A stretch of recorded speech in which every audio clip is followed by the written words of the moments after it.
Hello, friends, and welcome back to the show. In this episode, I want to share a story of a client check-in client experience I had with one of my clients earlier this week. So, right now, what we have been doing is she's been in a dieting phase. And so, with our approach right now, is we've been doing 2 weeks on, 1 week off. So, right now, she's wanting to lose a little bit of fat, lose a little bit of weight, that for various reasons. And with that, the approach we've been doing is intentional diet breaks and intentional short periods of sprints. And so, from what the research is looking like right now, there's really no perfect playbook for this. It's very individualized, but there's a lot of pros when it comes to like the benefits when it comes to from like a psychological release safety net perspective. And so what we've been doing the last, I want to say maybe 8 to 10 weeks ish now. And our approach has been 2 weeks on, 1 week off. And during those 2 weeks on, we are going a little more aggressive. Think of those 2 weeks as your sprint. A sprint where you are really intentional, really focused, and we're aggressively going into a deficit. Something like maybe 15, 20, even 25%, I believe we tried for a little bit there. And this is not me just like telling her what she has to do, but me having a more of a collaborative and communicative relationship with my client and asking, is this realistic? Can this be done within your lifestyle, the way things are set up right now in general, and also just within these 2 week time periods? And during the weeks that we are pulling back, we're going back to maintenance, giving her a lot more carbs. And since she's still an Olympic weightlifter, making sure that we're prioritizing her recovery, her performance. But right now, aesthetics is taking the goal of number one.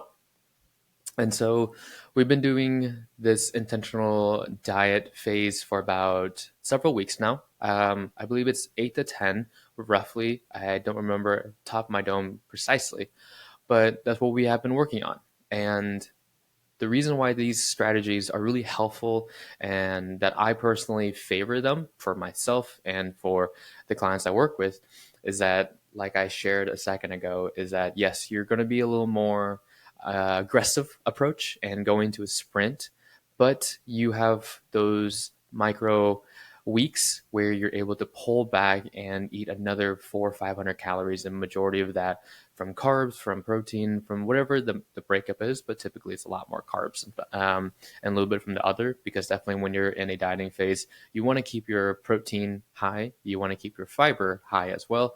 So really it's just playing around with carbs and fats and a little bit of others.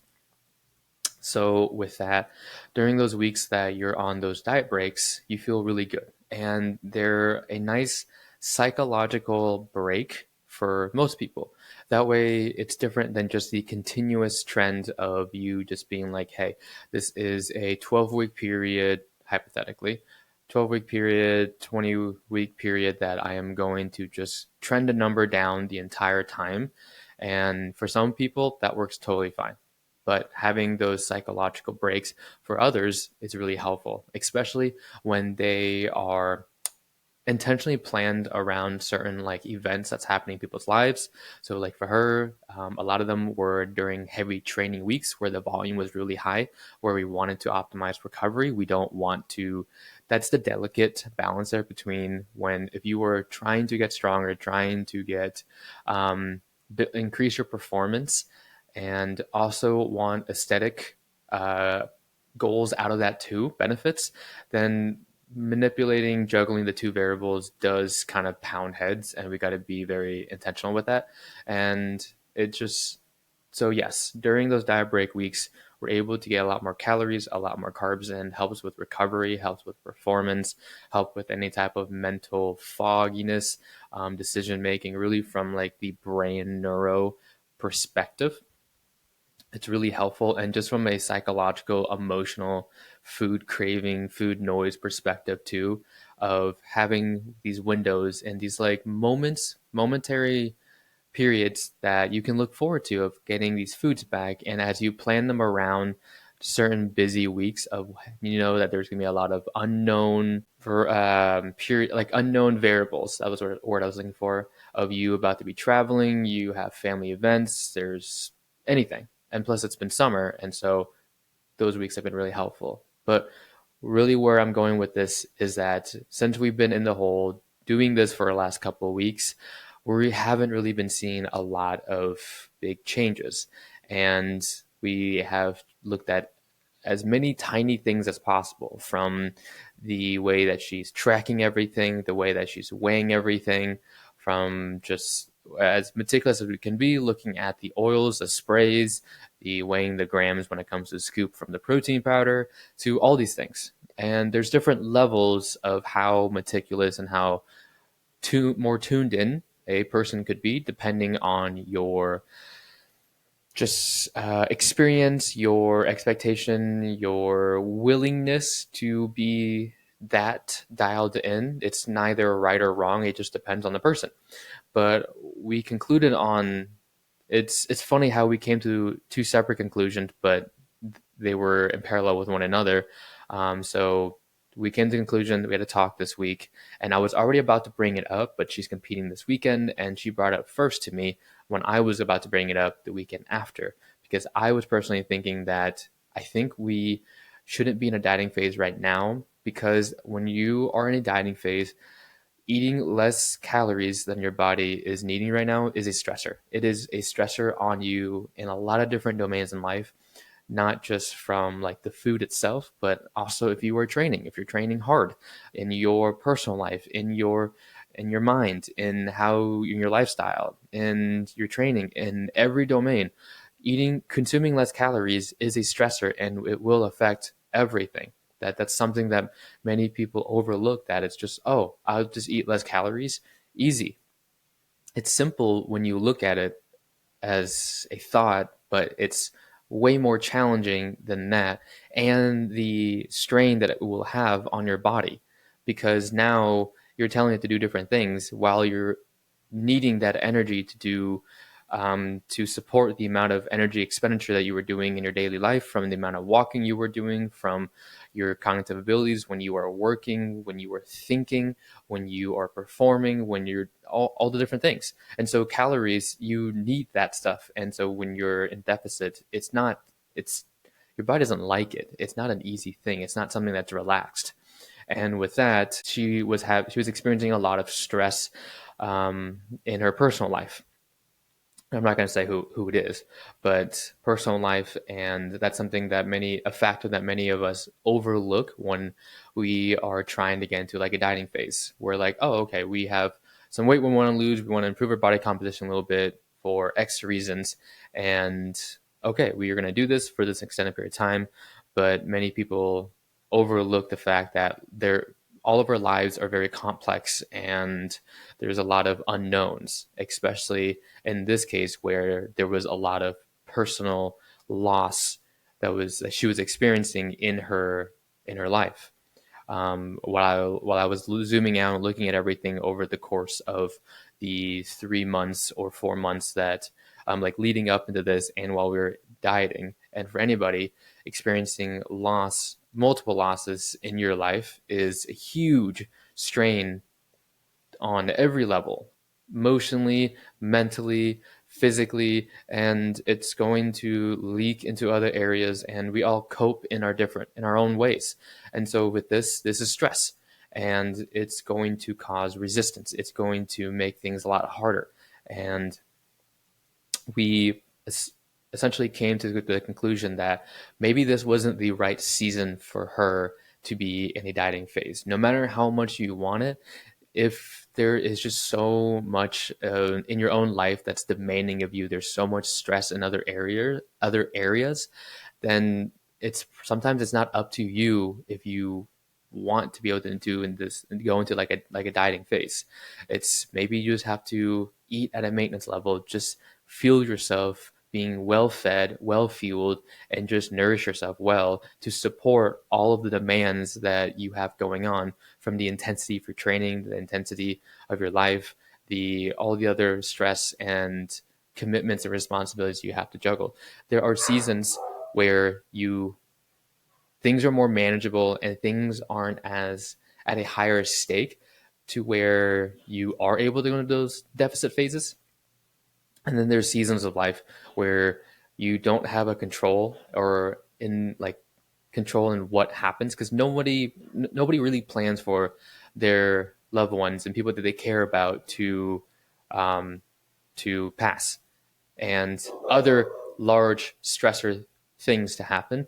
No one plans for those things, and whenever those things happen, sometimes you just have to, well, you have to just manage it. And trying to diet during those is really challenging and can get people to spin their wheels a lot, and especially if it's affecting your sleep. And if you are sleeping less than what your body needs, it's not going to want to lose weight, lose fat. It's physiologically, that's not how it's going to want to do. And from the research, it supports this too. People are who sleep less over an extended period of time, and their stress levels are elevated for an extended period of time while they're trying to diet, while they're increasing their energy expenditure from their training and their daily activities, and just a lot of other stress and not recovering well enough on that end. Your body's going to want to reserve all that energy to support you in what you're doing and all these high stress outputs.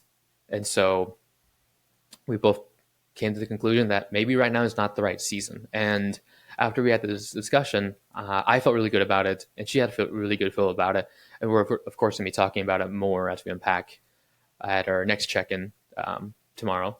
And I wanted to share this with other people because I think this is something that many of us often forget, that no matter how much you want something, sometimes like life works in seasons, and that season, the duration of that season, sometimes it's not all dependent on what you want. It's just the way things are. And you kind of just have to roll with it. Of course, it's not saying that like just because you are stressed and you have other things going on in your life, you can't go into like a dieting phase, or like you can't improve your lifestyle or eat well, or like improve your body composition or anything like that. Like you can definitely improve the quality of your food, the nutrients, taking care of yourself from the sleep, from the stress management, from training, from getting your steps in, from having fun and finding joy and movement and like building muscle and all that stuff. Like you can definitely do all that, but how aggressive you want to go in that dieting phase itself, like pulling the calories back, maybe it's just not the right season for that. And when you know it is the right season, it's up to you, and not anybody else can say that to you. And like this is where you have to take a big audit of every area of your life and just see, okay, where's everything at right now, and what can I realistically handle and manage and be able to give more energy to this, especially if you are going to be dieting. And depending on the rate of progress that you want, say you want to be a little more aggressive with things and be a little more meticulous, that's going to add more. That's going to cost you. There's a price tag with that. It's going to cost you more time, energy, attention, and that's gonna come from somewhere. You only have one battery every single day, and every single thing you do, from the decisions you're making, from the actions you're taking, from everything across the board, is you withdrawing energy and money out of that bank, and everything is going to drain you down. You don't have multiple batteries. You just have one each day that you start with. And depending on how well you recover the night before to set you up for the next day is kind of where you are setting the bar out for yourself. So it's not always at a 100. Some days it's 98. Some days it's 57. Some days it's 32. Some days it's 58. Some days it's just consistent that way. And so that's why it might not be the right season. Like currently for her, it's right now maybe not the right season until we just feel good overall. Life stress kind of settles a little bit into more of like a finer tone instead of these rapid impulses, and making sure that we are fueled enough. And that's another thing for some people who want to go into a dieting phase, an intentional caloric restriction of some form, period. You also have to make sure that you are eating enough calories in general too. And so if you get a pulse by tracking your calories and you look at how much you're eating, and then you see you're only eating 1,500 calories or 1,700 calories. Well, you're setting the bar so low, and your body's not primed to be in a caloric deficit. It's not thriving yet, and it's not ready. You haven't even earned the right to do it, because there's also other different self-defense mechanisms of for like metabolic adaptation, and that stuff is going to be for like can be for like different episode. But like, you were not ready, because if you're already starting out with such a low budget and we pull away more, where are we going to pull from? Because like I said, being a caloric deficit, trying to lose weight and like fat and like being a caloric deficit, that's stress on the body. And you have to function and perform in your daily life, and your organs and your systems and everything has to function well too.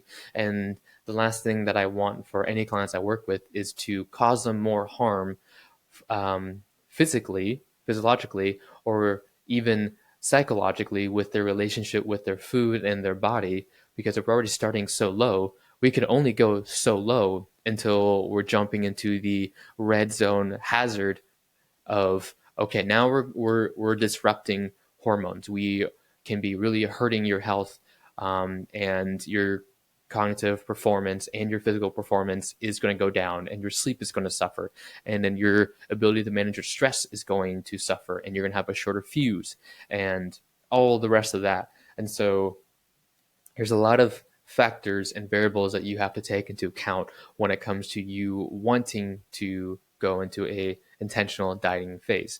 But with all this said and done, remember, you still can improve your body composition. You still can improve your health. You still can feel better while eating more food, but making sure that you are also getting the nutrients that that your body needs and requires. So making sure that your protein is up there, and making sure that your fiber is up there as well, making sure that you are getting your daily steps, making sure that you have good coping mechanisms on how to manage your mind and your stress and your emotions, and the story that you were telling yourself, and the quality and the quantity of your sleep and your nighttime routine.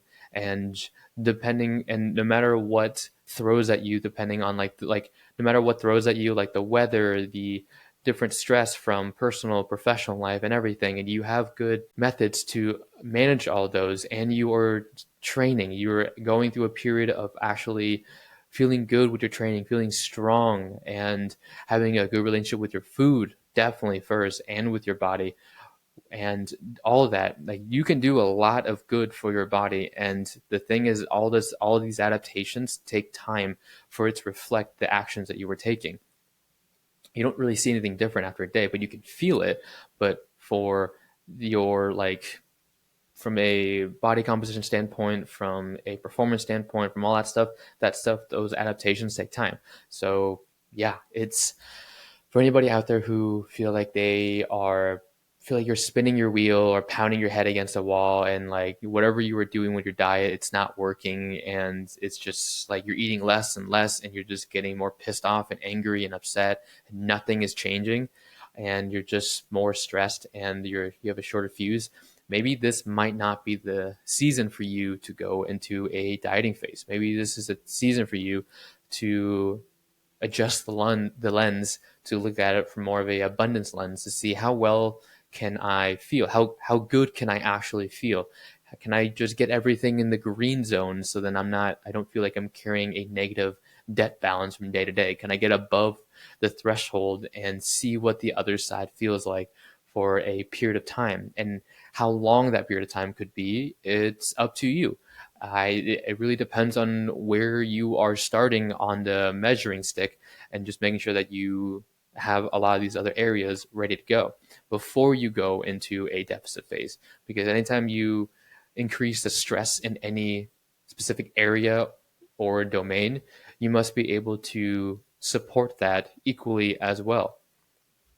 And so, yeah, that's the thought I had when we were talking, and I felt like this would be a conversation that would be helpful for a lot of people. Because I remember when I was starting out and I was trying to diet through grad school, through all these different things, I didn't see it like that. I just see it as, here's just one thing I just got to do. But it's never just one thing. Everything that we do overlaps and influences another area of life. And we only have so much time, energy, attention that if we push it onto one area, it's going to pull from another. Just like how I don't like there's really no balance ever. It's really just adjusting, and things are trade-offs, and you're just trying to find the harmony as you're balancing all these different variables. As some seasons of life where some hats you are wearing, you are thriving, and other hats that you have, they're more taking the back seat. And then depending as the seasons of your life changes again, they may readjust, and that's okay because you can't have everything all at once. You can have anything, but there's a time and place for everything. And so, yeah, hope that was helpful. Send this to somebody who you feel like they need to hear these words. They need to know that this might not be the season for them, and this can apply to different contexts and ideas as well. It's that there's a season for everything, but we can't do everything all at once. And so, yeah, if you guys listen this far, thank you so much. Thank you for showing the support with the helpful of everything. If you haven't yet, please make sure that you subscribe, share this episode, and tag me if you find it helpful onto your story. That way other people can get the words too. And if you guys could leave a rating, a comment, review on the show, it'd be really helpful. Makes me happy and really helps the show grow as I continue to improve on all of this. And yeah, I'll catch you guys next one. Thank you.